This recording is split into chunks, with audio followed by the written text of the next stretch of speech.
Feliz y bendecido día, aprendiendo un curso de milagros.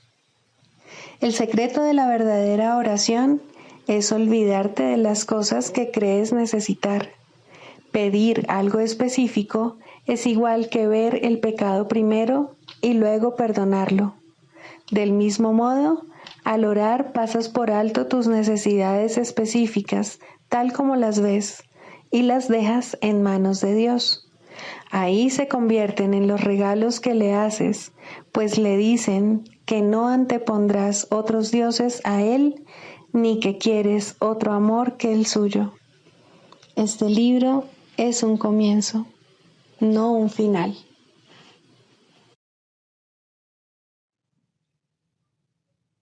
Del prefacio que postula, párrafo 13.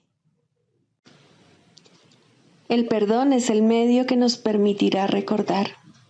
Mediante el perdón cambiamos la manera de pensar del mundo. El mundo perdonado se convierte en el umbral del cielo, porque mediante su misericordia podemos finalmente perdonarnos a nosotros mismos. Al no mantener a nadie prisionero de la culpabilidad, nos liberamos. Al reconocer a Cristo en todos nuestros hermanos, reconocemos su presencia en nosotros mismos. Al olvidar todas nuestras percepciones erróneas y al no permitir que nada del pasado nos detenga, podemos recordar a Dios. El aprendizaje no nos puede llevar más allá. Cuando estemos listos, Dios mismo dará el último paso que nos conducirá de regreso a Él. Introducción. Este es un curso de milagros. Es un curso obligatorio. Solo el momento en que decides tomarlo es voluntario. Tener libre albedrío no quiere decir que tú mismo puedas establecer el plan de estudios.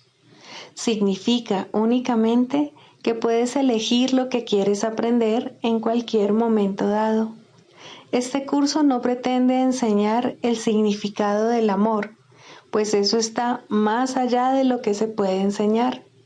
Pretende, no obstante, despejar los obstáculos que impiden experimentar la presencia del amor, el cual es tu herencia natural. Lo opuesto al amor es el miedo, pero aquello que todo lo abarca no puede tener opuestos. Este curso puede, por lo tanto, resumirse muy simplemente de la siguiente manera. Nada real puede ser amenazado. Nada irreal existe. En esto radica la paz de Dios.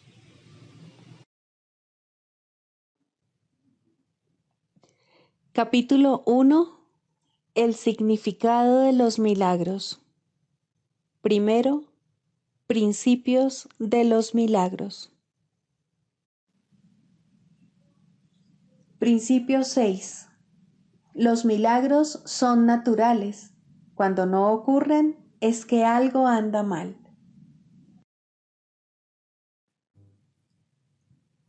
Capítulo 1.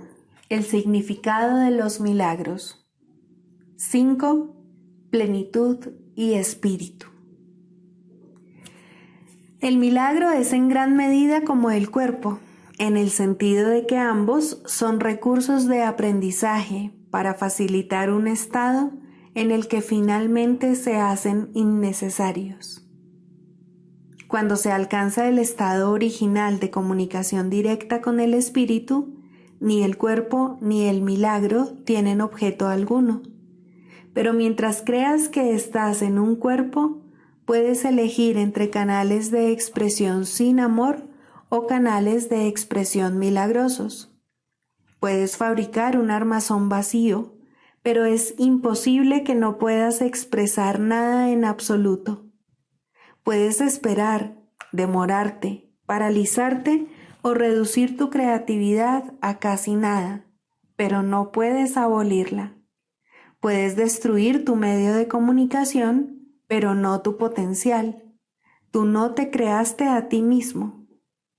La decisión básica del que se ha decidido por el camino de los milagros es no esperar en el tiempo más de lo necesario. El tiempo puede causar deterioro y también puede desperdiciarse. El que obra milagros, por lo tanto, acepta gustosamente el factor de control del tiempo.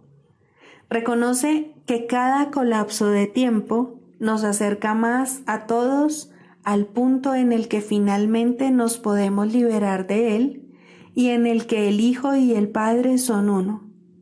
Igualdad no quiere decir igualdad ahora. Cuando cada cual reconozca que lo tiene todo, las aportaciones individuales a la filiación dejarán de ser necesarias. Cuando la expiación se haya completado, todos los hijos de Dios compartirán todas las aptitudes. Dios es imparcial. Todos sus hijos disponen de todo su amor y Él da todos sus dones libremente a todos por igual. Excepto que os volváis como niños pequeños, significa que a menos que reconozcas plenamente tu completa dependencia de Dios, no podrás conocer el poder real del Hijo en su verdadera relación con el Padre. El que los hijos de Dios sean especiales no procede de una condición de exclusión, sino de una de inclusión. Todos mis hermanos son especiales. Si creen estar privados de algo, su percepción se distorsiona. Cuando esto ocurre, toda la familia de Dios, la filiación, sufre un deterioro en sus relaciones. En última instancia, todo miembro de la familia de Dios tiene que retornar. El milagro le llama a retornar porque le bendice y le honra, aun cuando esté ausente en espíritu. De Dios no se hace burla, no es una amenaza, sino una garantía. Dios habría sido burlado si alguna de sus creaciones careciese de santidad. La creación es plena, y la señal de la plenitud es la santidad. Los milagros son afirmaciones de filiación, que es un estado de compleción y abundancia. Todo lo que es verdadero es eterno y no puede cambiar ni ser cambiado. El espíritu es, por lo tanto, inalterable, porque ya es perfecto, pero la mente puede elegir a quién desea servir. El único límite en su elección es que no puede servir a dos amos. La mente, si así lo elige, puede convertirse en el medio a través del cual el espíritu crea en conformidad con su propia creación. De no elegir eso libremente, retiene su potencial creativo, pero se somete a un control tiránico en lugar de a uno autoritativo. Como resultado de ello, aprisiona, pues tales son los dictados de los tiranos. Cambiar de mentalidad significa poner tu mente a disposición de la verdadera autoridad. El milagro es señal de que la mente ha elegido dejarse guiar por mí en el servicio a Cristo. La abundancia de Cristo es el resultado natural de haber decidido seguirle. Hay que arrancar todas las raíces que están a flor de tierra, porque no son lo suficientemente profundas como para prestarte apoyo. La ilusión de que las raíces superficiales pueden arraigarse más y así prestarte apoyo es una de las distorsiones en las que se basa lo opuesto a la regla de oro. A medida que se abandonan esos falsos puntales, se experimenta temporalmente cierta inestabilidad en el equilibrio. Sin embargo, no hay nada más inestable que una orientación invertida, y nada que la mantenga invertida puede conducir a una mayor estabilidad.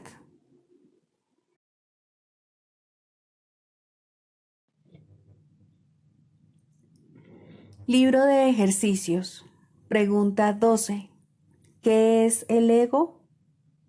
El ego no es otra cosa que idolatría, el símbolo de un yo limitado y separado, nacido en un cuerpo, condenado a sufrir y a que su vida acabe en la muerte. Es la voluntad que ve a la voluntad de Dios como su enemigo y que adopta una forma en que ésta es negada. El ego es la prueba de que la fuerza es débil y el amor temible. La vida en realidad es la muerte y solo lo que se opone a Dios es verdad. El ego es demente, lleno de miedo, cree alzarse más allá de lo omnipresente, aparte de la totalidad y separado de lo infinito. En su demencia cree también haber vencido a Dios mismo y desde su terrible autonomía ve que la voluntad de Dios ha sido destruida. Sueña con el castigo y tiembla ante las figuras de sus sueños, sus enemigos que andan tras él, queriendo asesinarlo antes de que él pueda proteger su seguridad, atacándolos primero. El Hijo de Dios no tiene ego. ¿Qué puede saber él de la locura o de la muerte de Dios cuando mora en él? ¿Qué puede saber de penas o de sufrimientos cuando vive en una dicha eterna? ¿Qué puede saber del miedo o del castigo, del pecado o de la culpabilidad, del odio o del ataque, cuando lo único que le rodea es paz eterna, por siempre imperturbable y libre de todo conflicto, en la tranquilidad y silencio más profundos? Conocer la realidad significa no ver al ego ni a sus pensamientos, sus obras o actos, sus leyes o creencias, sus sueños o esperanzas, así como tampoco los planes que tiene para su propia salvación y el precio que hay que pagar por creer en él. Desde el punto de vista del sufrimiento, el precio que hay que pagar por tener fe en él es tan inmenso que la ofrenda que se hace a diario en su tenebroso santuario es la crucifixión del Hijo de Dios. Y la sangre no puede sino correr ante el altar donde sus enfermizos seguidores se preparan para morir. Una sola azucena de perdón, no obstante, puede transformar la obscuridad en luz y el altar a las ilusiones en el templo a la vida misma. Y la paz se les restituirá para siempre a las santas mentes que Dios creó como su Hijo, su morada, su dicha y su amor, completamente suyas y completamente unidas a Él. Lección 339. Se me concederá todo lo que pida. Nadie desea el dolor, pero puede creer que el dolor es placer. Nadie quiere eludir su felicidad, mas puede creer que la dicha es algo doloroso, amenazante y peligroso. No hay nadie que no haya de recibir lo que pida, pero puede estar ciertamente confundido con respecto a lo que quiere y al estado que quiere alcanzar. ¿Qué podría pedir, pues, que al recibirlo aún lo siguiese deseando?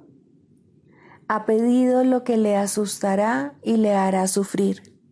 Resolvamos hoy pedir lo que realmente deseamos y solo eso, de manera que podamos pasar este día libres de temor y sin confundir el dolor con la alegría o el miedo con el amor. Padre, te ofrezco este día.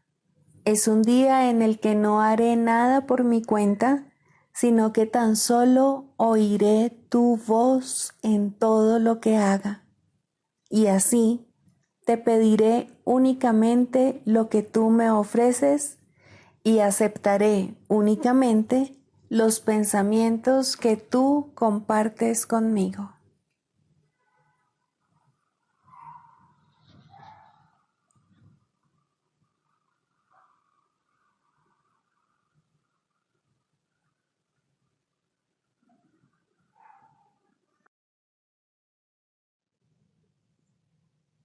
Del Manual para el Maestro, pregunta 4. ¿Cuáles son las características de los maestros de Dios? 5. Júbilo. El júbilo es el resultado inevitable de la mansedumbre.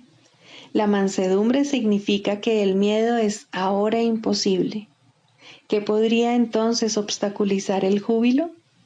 Las manos abiertas de la mansedumbre están siempre colmadas. Los mansos no experimentan dolor, no pueden sufrir. ¿Cómo no habrían de ser felices? Están seguros de que son amados y de que, por lo tanto, están a salvo. El júbilo va unido a la mansedumbre, tan inevitablemente como el pesar acompaña al ataque. Los maestros de Dios confían en Él y están seguros de que su Maestro va delante de ellos, asegurándose de que no les acontezca ningún daño. Disponen de sus dones y siguen su camino, porque la voz de Dios los dirige en todo. El júbilo es su himno de gratitud, y Cristo los contempla también con agradecimiento.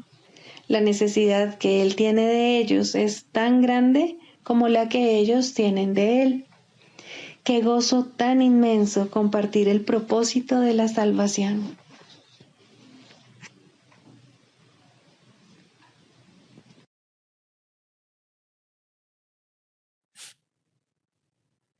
Manual para el Maestro. Pregunta 5. ¿Cómo se logra la curación? Para que la curación pueda tener lugar, es necesario que se entienda el propósito de la ilusión de la enfermedad. Sin ese entendimiento, la curación es imposible. Primero, el propósito de la enfermedad. La curación se logra en el instante en que el enfermo deja de atribuirle valor al dolor. ¿Quién elegiría sufrir a menos que pensase que con ello podría ganar algo y algo que tiene valor para él? Indudablemente cree que está pagando un precio módico por algo de mayor valor, pues la enfermedad es una elección, una decisión. Es la elección de la debilidad procedente de la equivocada convicción de que es fuerza. Cuando esto ocurre, se ve a la verdadera fuerza como una amenaza y a la salud como algo peligroso.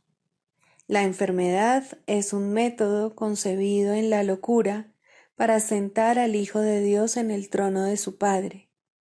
A Dios se le ve como algo externo, poderoso y feroz, ansioso por quedarse con todo el poder para sí mismo. Solo con su muerte puede su Hijo conquistarle. ¿Y qué representa la curación dentro de esta loca convicción? Simboliza la derrota del Hijo de Dios y el triunfo de su Padre sobre él.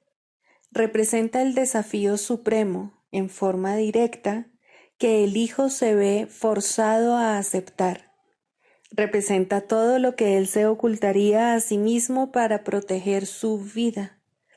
Si se cura, él es responsable de sus pensamientos, y si es responsable de sus pensamientos, será destruido a fin de demostrarle cuán débil y miserable era.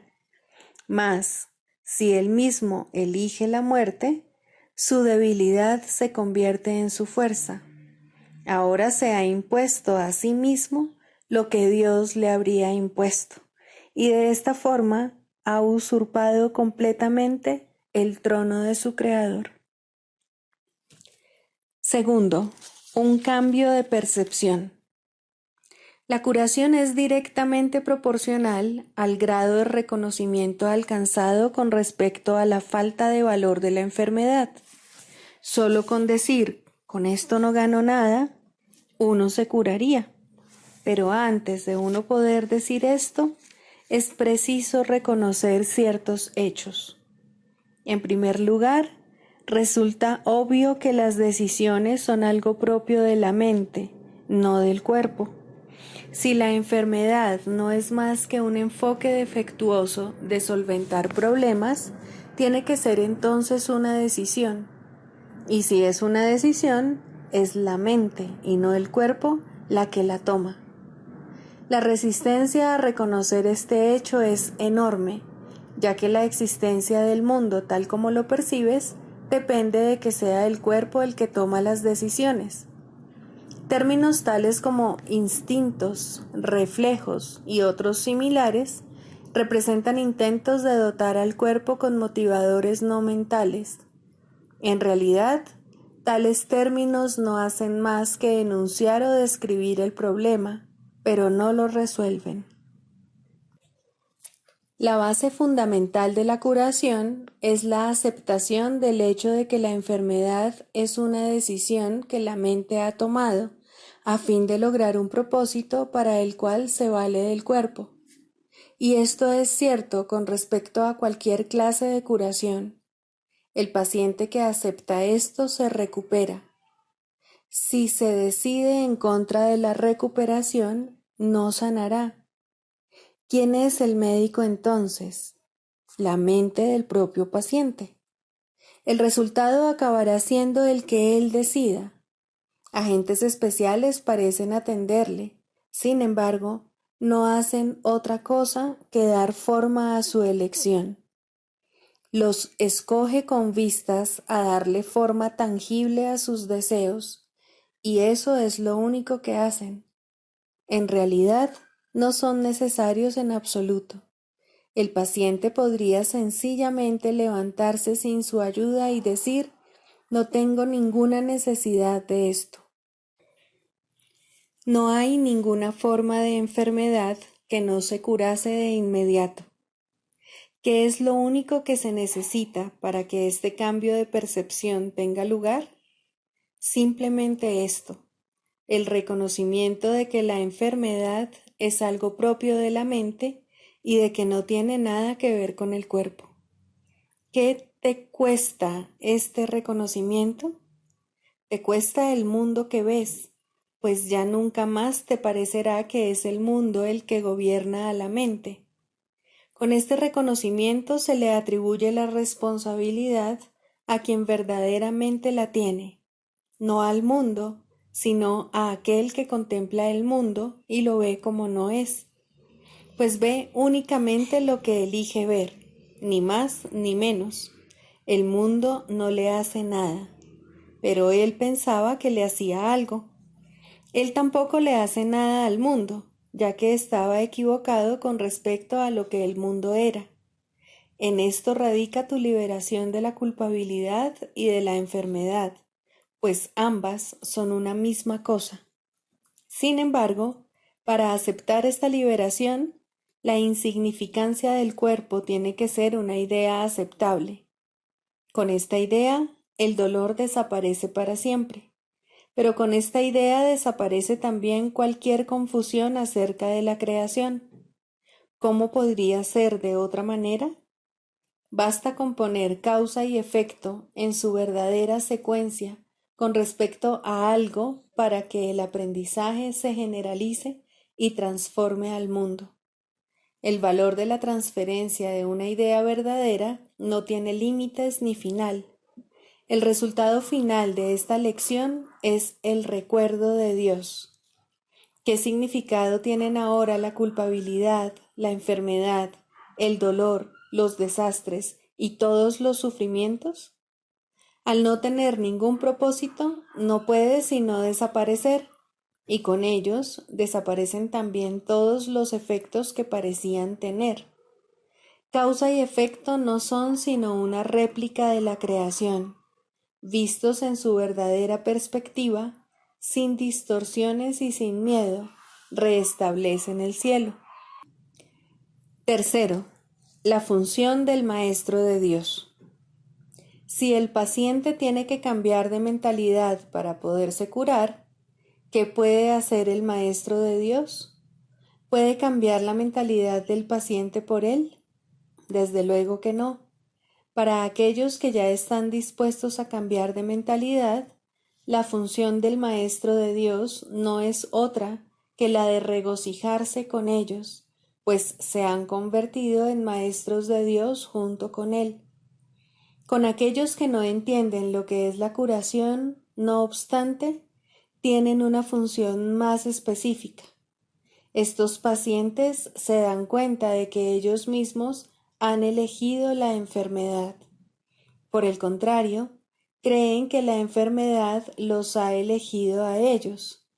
No tienen tampoco una mentalidad abierta al respecto. El cuerpo les dice lo que tienen que hacer y ellos obedecen. No tienen idea de cuán demente es ese concepto. Solo con que lo sospecharan, se curarían. Pero no sospechan nada. Para ellos, la separación es absolutamente real. Los maestros de Dios van a estos pacientes representando otra alternativa que dichos pacientes han olvidado. La simple presencia del Maestro de Dios les sirve de recordatorio. Sus pensamientos piden el derecho de cuestionar lo que el paciente ha aceptado como verdadero. En cuanto que mensajeros de Dios, los maestros de Dios son los símbolos de la salvación. Le piden al paciente que perdone al Hijo de Dios en su nombre. Representan la alternativa. Con la palabra de Dios en sus mentes, vienen como una bendición, no para curar a los enfermos, sino para recordarles que hay un remedio que Dios les ha dado ya. No son sus manos las que curan, no son sus voces las que pronuncian la palabra de Dios, sino que dan sencillamente lo que se les ha dado y exhortan dulcemente a sus hermanos a que se aparten de la muerte. He aquí, Hijo de Dios, lo que la vida te puede ofrecer. ¿Prefieres elegir la enfermedad en su lugar? Los maestros de Dios avanzados no toman en consideración ni por un instante las formas de enfermedad en las que sus hermanos creen.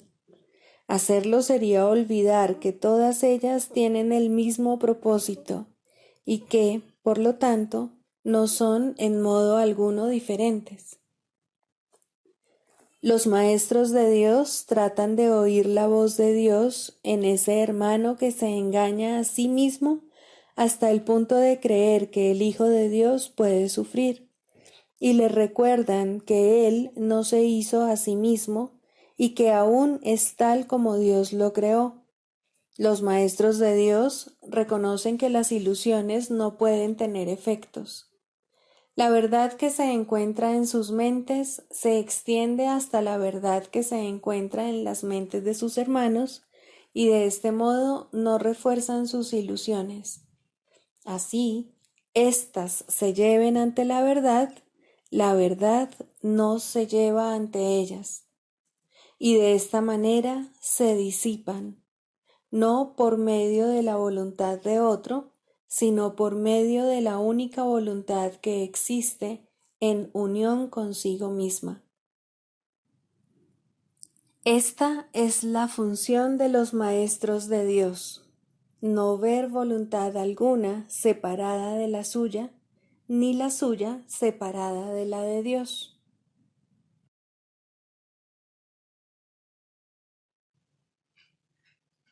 Clarificación de términos. Mente, espíritu. El término mente se utiliza para representar el principio activo del espíritu, el cual le suministra a éste su energía creativa. Cuando el término va con mayúscula, se refiere a Dios o a Cristo, es decir, a la mente de Dios o a la mente de Cristo. El espíritu es el pensamiento de Dios que Él creó semejante a sí mismo. El espíritu unificado es el único Hijo de Dios o Cristo. En este mundo, puesto que la mente está dividida, los hijos de Dios parecen estar separados. Sus mentes, asimismo, no parecen estar unidas. En ese estado ilusorio, el concepto de una mente individual parece tener sentido. En el curso, por lo tanto, se describe a la mente como si consistiera de dos partes, el espíritu y el ego. El espíritu es la parte que aún se mantiene en contacto con Dios a través del Espíritu Santo, quien, aunque mora en esa parte, también ve la otra. No se usa el término alma, excepto en citas directas de la Biblia, por ser un término sumamente polémico. En cualquier caso, sería un equivalente de espíritu, entendiéndose que, al formar parte del ámbito de Dios, es eterna y nunca nació. La otra parte de la mente es completamente ilusoria y solo teje ilusiones. El espíritu conserva su potencial creativo, pero su voluntad, que es la de Dios, parecerá estar cautiva mientras la mente no esté unificada. La creación continúa imperturbable porque esa es la voluntad de Dios. Dicha voluntad está siempre unificada y por lo tanto no tiene significado en este mundo, no tiene grados ni opuestos.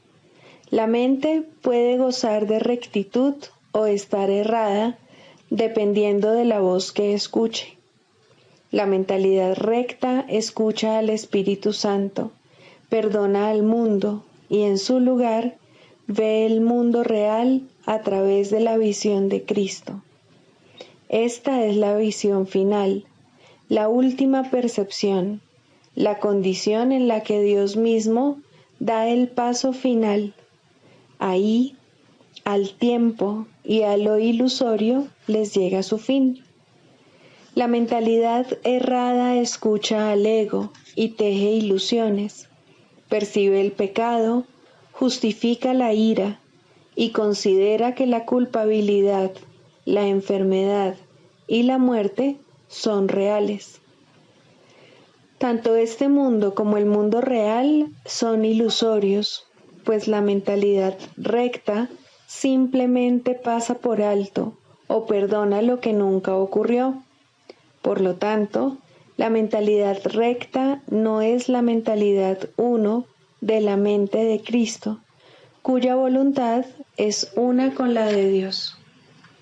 La única libertad que aún nos queda en este mundo es la libertad de elegir, y la elección es siempre entre dos alternativas o dos voces.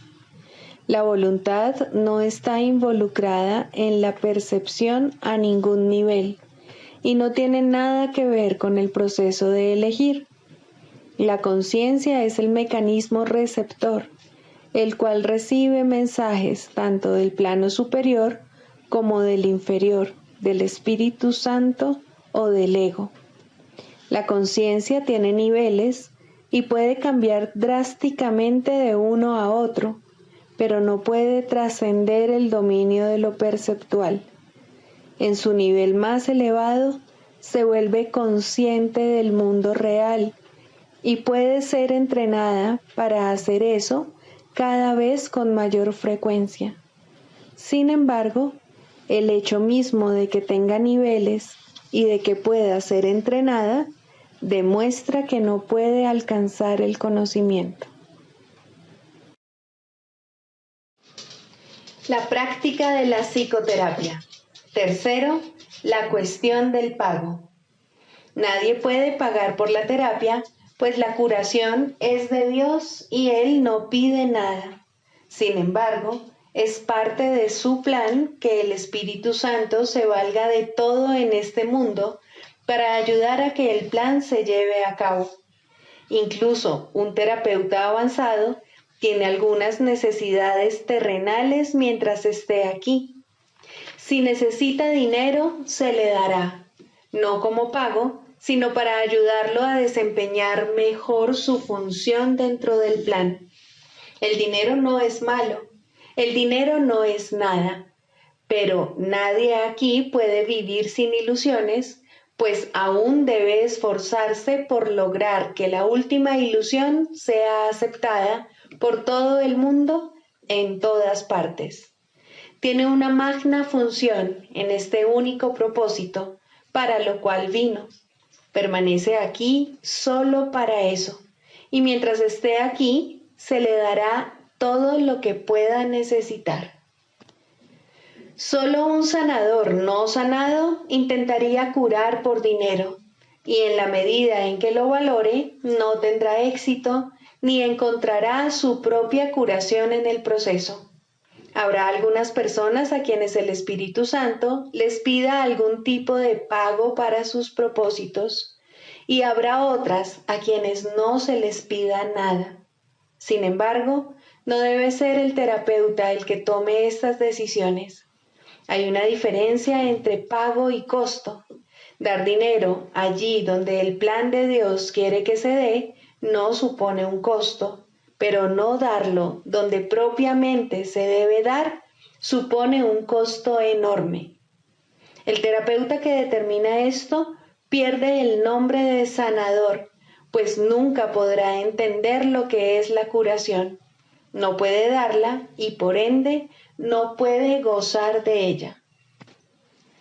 Los terapeutas de este mundo son ciertamente inútiles para la salvación del mundo.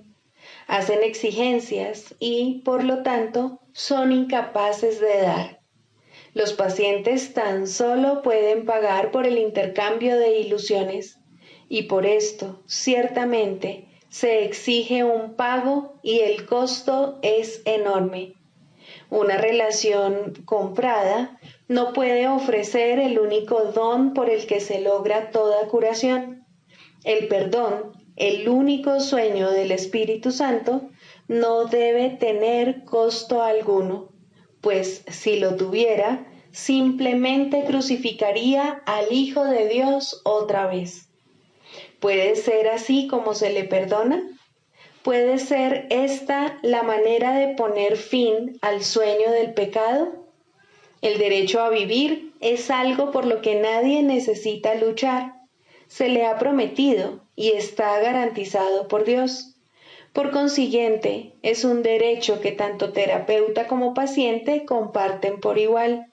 Si su relación ha de ser santa, lo que uno de ellos necesite, el otro se lo dará.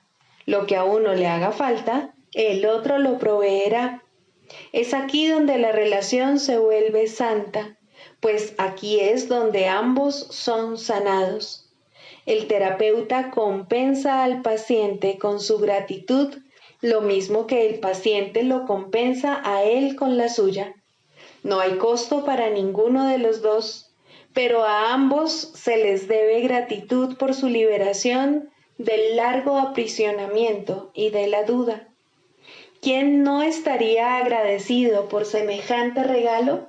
¿Y quién podría ni siquiera imaginar que este regalo se pueda comprar? Se ha dicho correctamente que a aquel que tiene se le dará, porque tiene puede dar, y porque da se le dará. Esta es la ley de Dios, no la del mundo.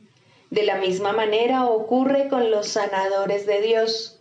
Ellos dan porque han oído su palabra y la han comprendido, y así todo cuanto puedan necesitar se les proveerá, pero perderán esta comprensión a menos que recuerden que todo lo que tienen procede únicamente de Dios.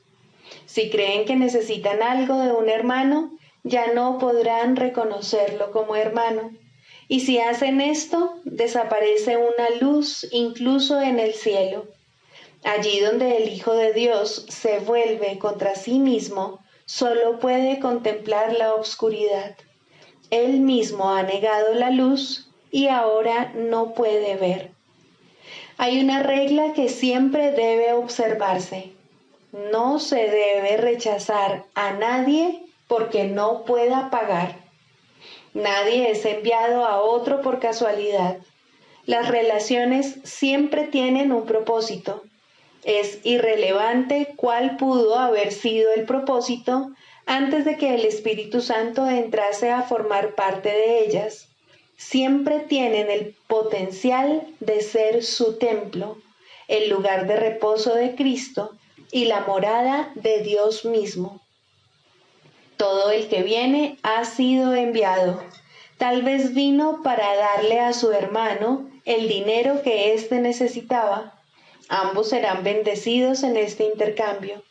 Tal vez fue enviado para enseñar al terapeuta cuán grande es su necesidad de perdón y cuán poco valor tiene el dinero en comparación. Una vez más, ambos son bendecidos. Solo en términos de costo podría uno tener más que otro. Al compartir, todos ganan una bendición sin costo alguno. Esta visión acerca del pago puede parecer poco práctica y a los ojos del mundo así es. Sin embargo, ni uno solo de los pensamientos del mundo es realmente práctico. ¿Qué se gana con ir en pos de ilusiones? ¿Cuánto se pierde al repudiar a Dios? ¿Y sería acaso esto posible? Es sin duda poco práctico afanarse por lo que no es nada e intentar hacer lo que es imposible. Detente entonces un momento, lo suficiente para pensar en esto. Tal vez has estado buscando la salvación, pero sin saber dónde. Sin embargo, quien quiera que sea que te pida ayuda, puede mostrarte dónde encontrarla. ¿Qué mejor regalo se te podría dar? ¿Qué mejor regalo podrías dar? Médico, sanador, terapeuta, sánate a ti mismo. Muchos vendrán a ti portando el don de la curación, si esta es tu elección. El Espíritu Santo jamás rehusará la invitación para entrar y morar contigo. Te dará infinitas oportunidades de abrir la puerta de tu salvación, pues tal es su función. También te dirá exactamente cuál es tu función en toda circunstancia y en todo momento. Quien quiera que Él te envíe llegará a ti tendiéndole la mano a su amigo. Permite que el Cristo en ti le dé la bienvenida, pues ese mismo Cristo mora igualmente en él. Niégale la entrada y habrás negado al Cristo en ti. Recuerda la triste historia del mundo y las felices nuevas de la salvación. Recuerda el plan de Dios para la restauración de la dicha y la paz. Y no olvides cuán simples son los caminos de Dios. Estabas perdido en la oscuridad del mundo hasta que pediste la luz, y entonces Dios envió a su Hijo para que te la diera.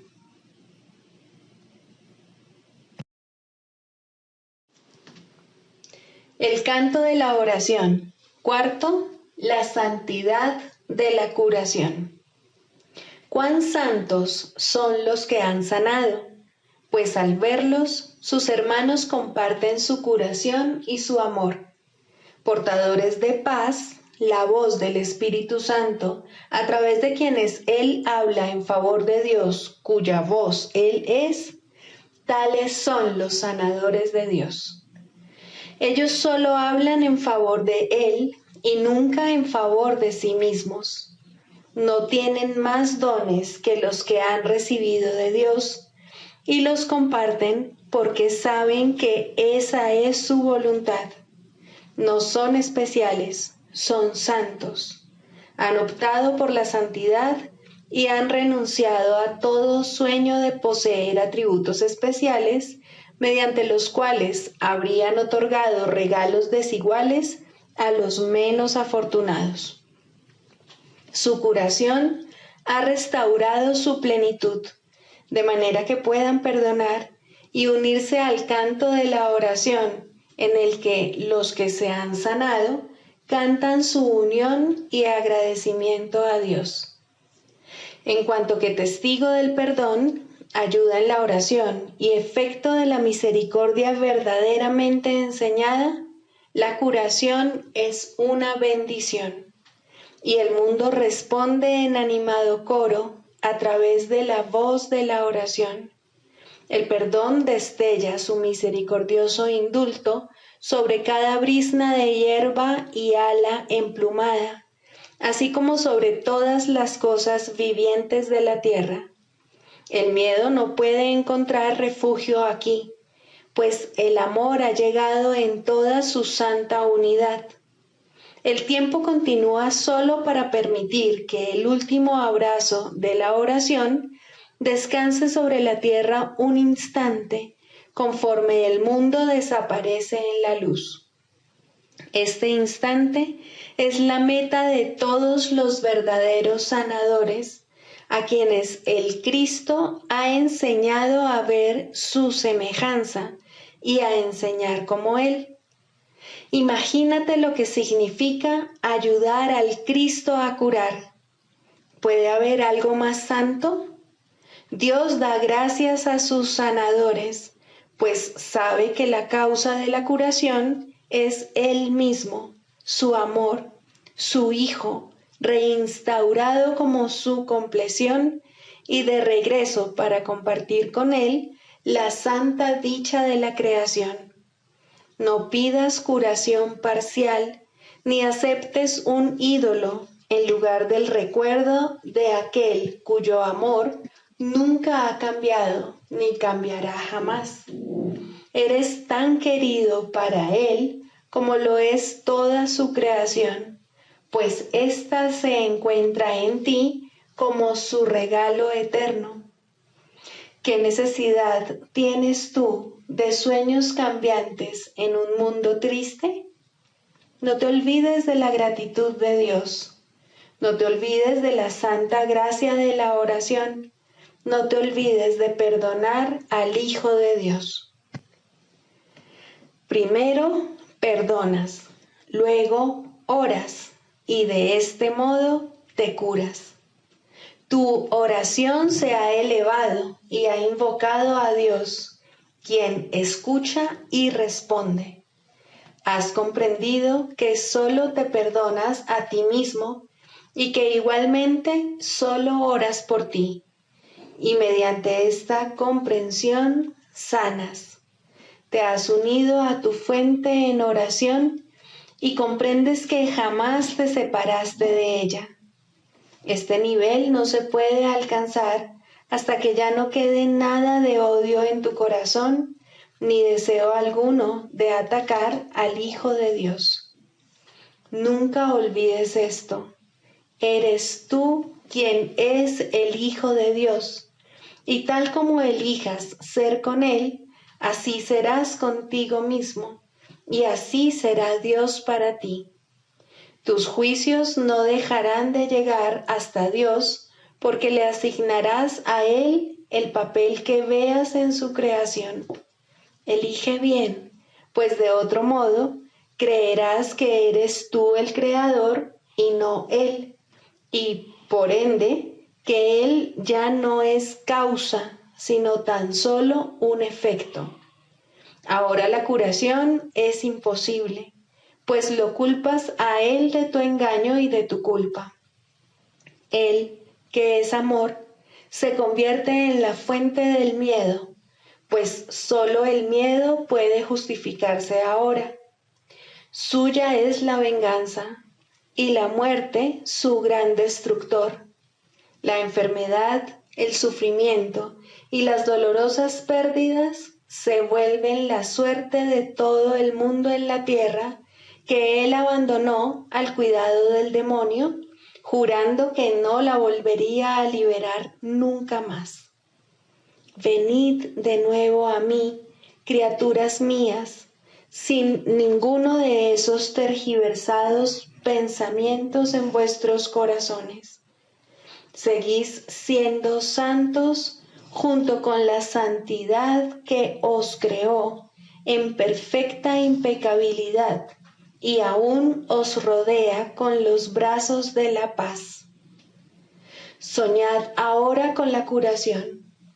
Luego, levantaos y dejad atrás todo soñar para siempre. Sois aquel a quien vuestro Padre ama, aquel que nunca abandonó su hogar, ni vagó por un mundo salvaje con los pies ensangrentados y el corazón endurecido contra el amor que es la verdad en vosotros. Entregad todos vuestros sueños a Cristo y dejad que Él sea vuestro guía a la curación y que os conduzca en oración más allá del penoso alcance del mundo. Él viene en mi lugar y os comunica mi palabra. Deseo que mi fatigado hijo regrese a mí y pase de los sueños malvados al dulce abrazo de amor eterno y la perfecta paz. Mis brazos están abiertos para recibir al hijo que amo, quien no sabe que ha sanado y que sus oraciones jamás han dejado de entonar su jubiloso canto de agradecimiento al unísono con toda la creación en la santidad del amor. Aquíétate un instante. Bajo los ásperos y amargos sonidos de lucha y de derrota, hay una voz que te habla de mí. Escúchala un instante y te habrás sanado. Escúchala un instante y te habrás salvado. Ayúdame a despertar a mis hijos del sueño de castigo y de una corta vida llena de miedo que termina tan pronto que bien podría no haber sido nunca.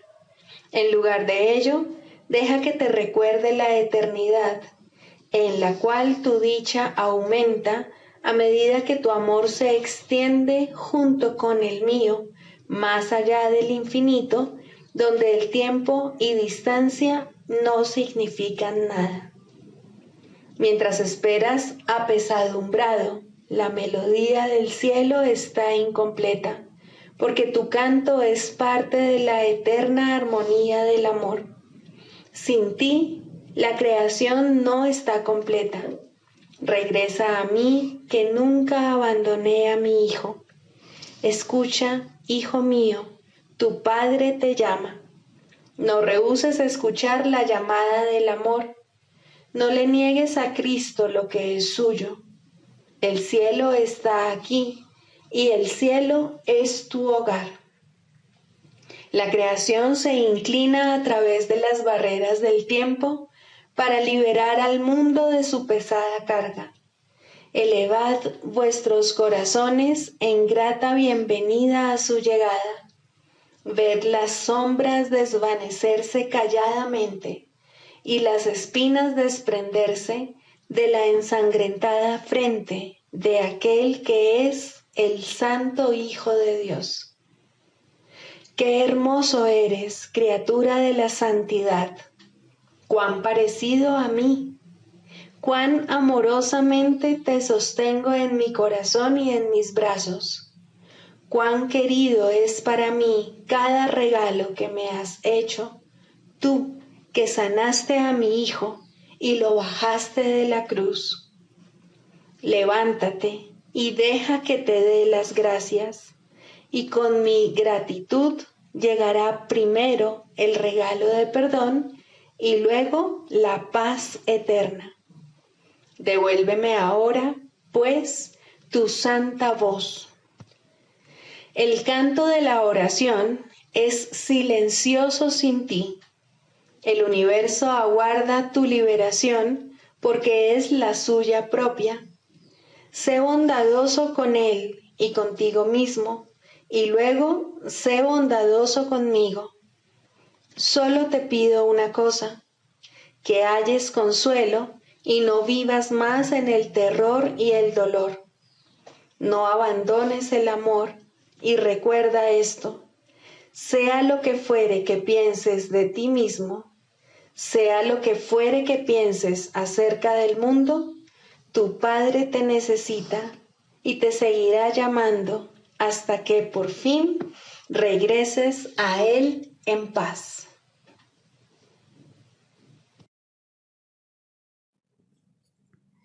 Sigamos a Jesús haciendo del perdón algo tan natural como respirar y algo tan vital como el aire.